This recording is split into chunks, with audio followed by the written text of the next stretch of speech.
ជំរាបសួរអ្នកទាំងអស់គ្នានេះជាទីតាំងឡាឡា shop ណាតោះខ្ញុំនាំអ្នកទាំងអស់គ្នាទៅលើនិយាយទៅទីតាំងឡាឡា shop គឺយើងឡើងទៅជាន់ទី1អ្នកទាំងអស់គ្នាចាំទៅដល់លើខ្ញុំប្រាប់ទីតាំងហ្មងណាព្រោះវាស្រួលមើលជាងបើសិនជាយើងជិះមកពីផ្សារដេប៉ូអ្នកទាំងអស់គ្នាក៏លេចឃើញអាងស្តុបទឹកអូឡ িম্প ិកហើយតែយើងជិះអត់ដល់ស្តុបហ្នឹងឯងអ្នកទាំងអស់គ្នាអាចទៅលេចមើលខាងស្ដាំដៃឃើញការ៉ាសាំងស៊ូគីមិចមួយនៅចិត្ត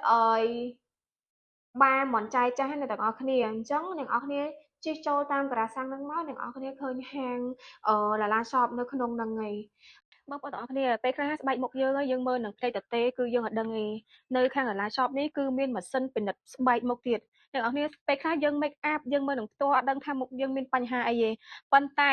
បើសិនជាយើងពិនិត្យស្បែកមុខហើយឃើញស្បែកមុខយើងមានបញ្ហាអីខ្លះយើងប្រកាសជាដឹងថាមុខយើងមានបញ្ហាអីអ្នកនរគ្នាអញ្ចឹងយើងងាយស្រួលក្នុងការព្យាបាលចំគោលដៅអញ្ចឹងអ្នកនរគ្នាកុំភ្លេចណាបើសិនជាចង់ពិនិត្យស្បែកមុខឬក៏ធ្វើសេវាកម្មណាមួយអ្នកនរគ្នាអាចមកទីតាំងឡាឡា shop ផ្ទាល់បានឬអាចតំណែងមកខ្ញុំផ្ទាល់ក៏បានដែរអរគុណ